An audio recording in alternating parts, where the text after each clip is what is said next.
अब यहाँ पर अब आगे हम लोग चलते हैं कि यहाँ पर लिखा गया है कि अथ ग्रहण कर्तव्य विधानम, ग्रहण काल में क्या करना चाहिए क्या नहीं करना। तो यहाँ पर देखा जाए, लिखा जा रहा है पुस्तक में कि ग्रहण के स्पर्श काल से पहले स्नान करके अमुक गोत्र अमुक शर्मा में राहु से ग्रस्त सूर्य व चंद्रमा के समय में अमुक देवता का अमुक मंत्र के सिद्धि के लिए ग्रास आदि से मुक्ति तक अमुक मंत्र का जप स्वरूप पुरस्चरण करूंगा, ऐसा संकल्प करके आसन बंध न्यास आदि ग्रहण स्पर्श से पूर्व ही मोक्ष पर्यंत तक मूल जप मंत्र का जप करें। यदि आप ग्रहण काल में किसी भी मंत्र की साधना करना चाहते हैं, ग्रहण काल में हम किसी भी मंत्र का जप कर सकते हैं, वह मंत्र जागृत हो जाता है, ऐसा गुरुजनों का कहना है, बहुत प्रभावी हो जाता है अपने गुरुजनों के द्वारा दिए गए मंत्र। अब यहाँ पर देखिए जाए ना, यहाँ पे लिखा गया है कि ओम रामाय नमः ओम कृष्णाय नमः, यह पद्म पुराण का में मूल मंत्र का स्वरूप दिया गया।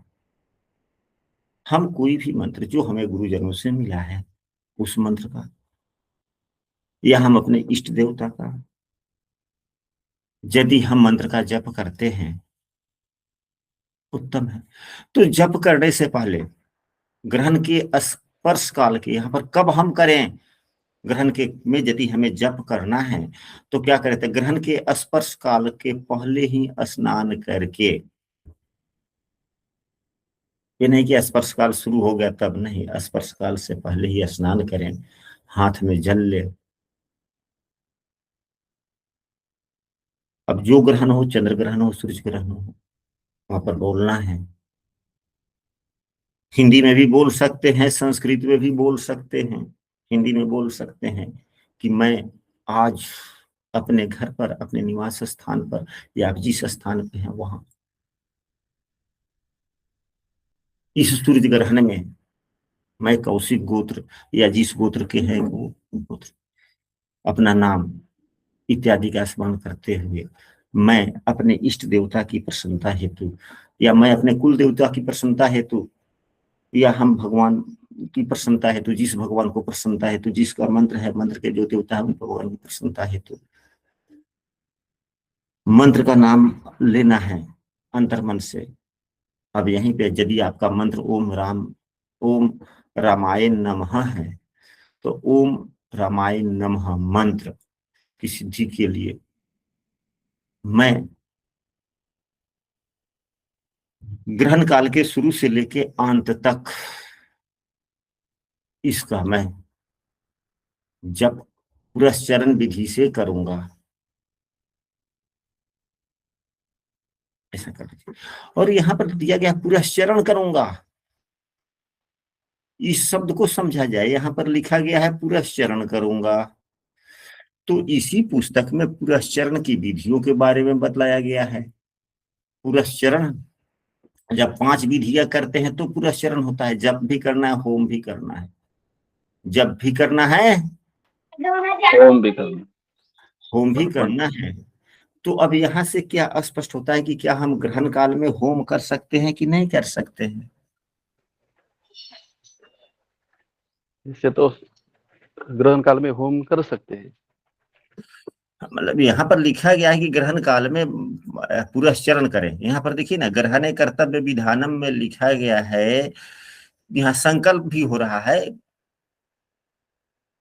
यहाँ पर संस्कृत में भी है इस प्रकार, अमुक गोत्रोहम अमुक शर्मा हम राहु ग्रह दिवाकरे निशा करे व अमुक देवतायांग अमुक मंत्र मंत्र सिद्धि कामो जप स्वरूप जप रूपम पुरस्चरण करी से। तो पुरस्चरण करने के लिए संकल्प कहा जा रहा है। तो पुरस्चरण क्या है, तो पुरस्चरण में इसी तरह यहाँ पर देखा जाए लिखा गया है, निर्णय आप लोगों को सुनाना है पुस्तक के आलोक में, पुस्तक के आलोक में। तो क्या ग्रहण काल में यहाँ पर जो दिया गया कि होम पुरस्चरण करना है, तो पुरस्चरण में तो होम भी आता है, तो ग्रहण काल में हम इस पुस्तक के आलोक में होम कर सकते हैं, हवन कर सकते हैं कि नहीं सुयोग जी। जी गुरु जी, ग्रंथ के आलोक में तो पुरस्चरण में होम तो कर सकते हैं आप करेंगे। ग्रहण काल में। हाँ, अगर हम नहीं करते हैं तो हमारा उस मंत्र की सिद्धि नहीं होगी ना, क्योंकि यहाँ पर लिखा जी हुआ है कि इस मंत्र की सिद्धि के लिए। जी गुरु। कैलाश वत्स जी, आप भी विद्वान व्यक्ति हैं, आप भी अपने विचार को रखें। जी गुरुदेव, कर सकते हैं। कर सकते हैं या दूसरा शब्द हुआ, करना चाहिए। करना चाहिए। करना चाहिए गुरुदेव, अच्छा जब चलिए जी, ठीक है। लिखा है। हाँ, अब हम सुरेंद्र कुलकर्णी जी से विचार जानना चाहेंगे। क्या सुरेंद्र कुलकर्णी जी, आपका क्या विचार है? करना चाहिए गुरुजी। चलिए। अच्छा, आदर्श कुमार जी, कृपया आप अपना कैमरा खोलेंगे।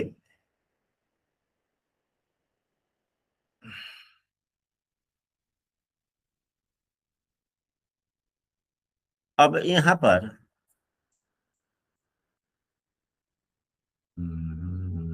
मूल मंत्र, हाँ एक, चलिए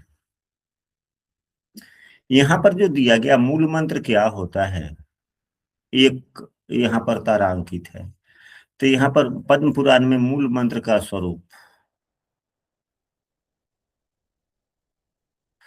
यहाँ पर दो शब्द दिए गए हैं, प्रणवादि नमो अंत।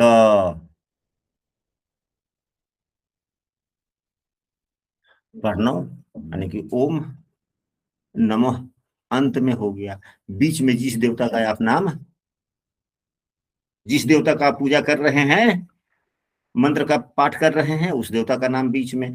पहले आप किस मंत्र का जप करेंगे, मंत्र का प्रकार क्या होगा, तो यहाँ पे स्पष्ट दिया गया है कि जिस देवता की प्रसन्नता हेतु, जिस देवता की सिद्धि हेतु आप मंत्र का जप कर रहे हैं, उस देवता के नाम के पहले ओम, फिर देवता का नाम जो भी हो, फिर उसके बाद में नमः।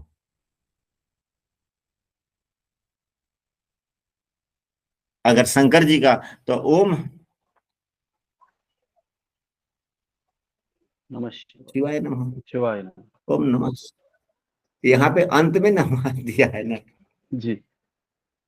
चलिए ठीक है, आगे हम लोग बढ़ते हैं। अब इसके बाद में दूसरे दिन स्नान करने तीर्थ करके अमुक मंत्र का ग्रहण काल में किया गया। अमुक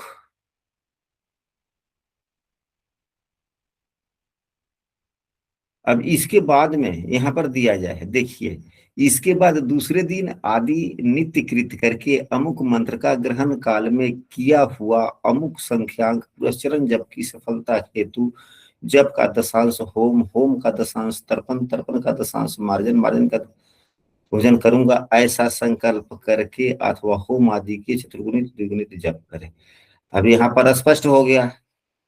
हम लोगों ने अभी क्वेश्चन पहले पढ़ा, हम लोगों ने अभी पहले क्वेश्चन पढ़ा कि पुरस्चरण करूंगा, तो हम लोगों ने यह पढ़ा कि ग्रहण काल में ही, हम लोगों ने यह समझ लिया था कि ग्रहण काल में ही होम तर्पण मार्जन करें। कर लेंगे, लेकिन नहीं, ग्रहण काल में हवन नहीं नहीं नहीं हो। करना है, निषेध है। यहाँ पे दूसरे दिन, इसके बाद दूसरे दिन स्नान आदि नित्य कृत करके, यानी कि दूसरे दिन स्नान इत्यादि कर ले, और ग्रहण काल में जितना हमने जप किया है, जितनी संख्या हमने कर लिया है, उसका दशांश हवन, उसका दशांश तर्पण, उसका दशांश मार्जन और उसका दशांश ब्राह्मण भोजन भोजन। करना चाहिए। ऐसा संकल्प अथवा करके हम जरूर, यदि हम हवन नहीं कर पाते हैं, तर्पण मार्जन नहीं करते हैं, तो उसके चौथे गुना करके हम सबको जपना करेंगे। चलिए, अब इसके बाद में लिखा जा रहा है कि ग्रहण के समय में स्वयं नहीं किए नियमित कर्मों के लिए पुरस्चरणकर्ता की प्रेरणा से पुत्र आदि प्रतिनिधि अमुक शर्मा अमुक गोत्र ग्रहण प्राप्ति के लिए ग्रहण स्पर्श स्नान करूंगा। यानी कि यदि आपसे नहीं हो पाता है तो आपके बदले आप किसी प्रतिनिधि को कह सकते हैं करने के लिए। यदि कोई दूसरा भी आपके लिए करता है तो उसका फल आपको अवश्य मिलता है।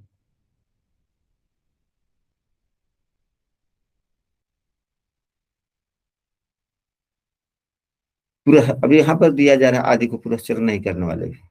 अब पुरस्चरण नहीं करने वाले भी गुरु से उपदिष्ट अपने इष्ट देवता के मंत्र का जप या गायत्री जप अवश्य करे। ऐसा न करने से मंत्र मालिन्य हो जाता है। यदि हम ग्रहण काल में मंत्र का जप करते हैं तो मंत्र जागृत रहता है, नहीं तो मंत्र मलिन हो जाता है। यानी कि हम यदि किसी भी मंत्र से यदि मैं दीक्षित हूँ, किसी भी मंत्र से अगर हम दीक्षित हैं तो ग्रहण काल में अवश्य ही उस मंत्र का जप करना चाहिए। करना चाहिए। अब ग्रहण काल में क्या नहीं करना चाहिए सो बतलाया जा रहा है। हम ग्रहण काल में क्या ना करें, क्या ना करे। तो ग्रहण के समय में सोने से रोग, लघुशंका करने से दरिद्रता, पखाना करने से कीड़ा, स्त्री प्रसंग करने से, ग्राम में सुगर, उपटन लगाने से, कोढ़ी भोजन करने से नरक होता है। यह पुस्तक की बातें हैं। यानी कि ग्रहण काल में हमें कोई काम नहीं करने चाहिए। नहीं करना चाहिए। अब एक तो यह हो गया। दूसरा, ग्रहण काल में हम क्या त्याज करें, क्या ना करें। तो ग्रहण से पहले का बनाया हुआ अन्न ग्रहण के बाद में ग्राह्य नहीं करना चाहिए। इसी तरह ग्रहण काल का जल भी नहीं पीना चाहिए, क्योंकि ग्रहण जल पीने वाले को पादकृष व्रत के रूप में प्रायश्चित करने को कहा गया है। कांजी, मट्ठा, घी अथवा तेल से पकाया हुआ अन्न और दूध ग्रहण से पहले बनाए हुए, ये सब ग्रहण के बाद भी भक्ष्य है।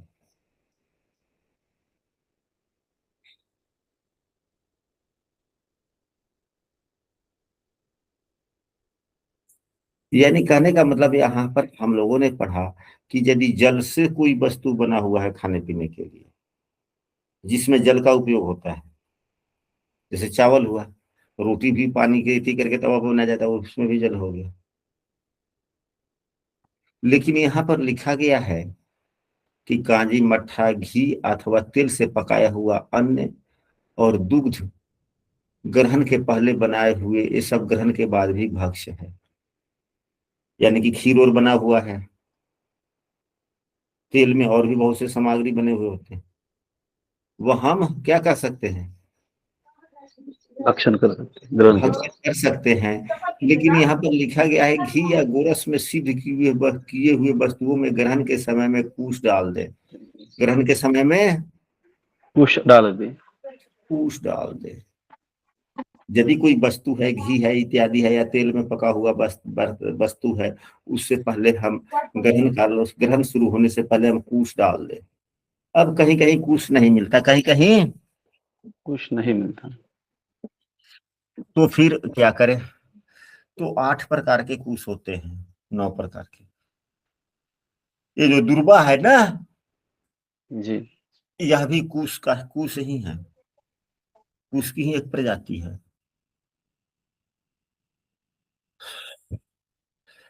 और हमारे इलाके में लगभग 5-6 प्रकार के कूश है देखने को, मतलब जितना जो पुस्तकों में बातें बतलाई गई है 5-6 प्रकार के।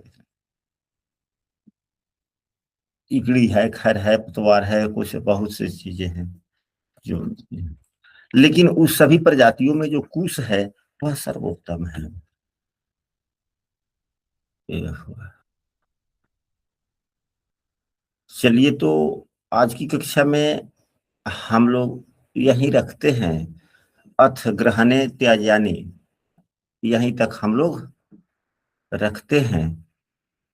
अब अगली कक्षा में वेद विचार से हम लोग, आज अगले परिचर्चा में हम लोग पढ़ने का प्रयास करेंगे।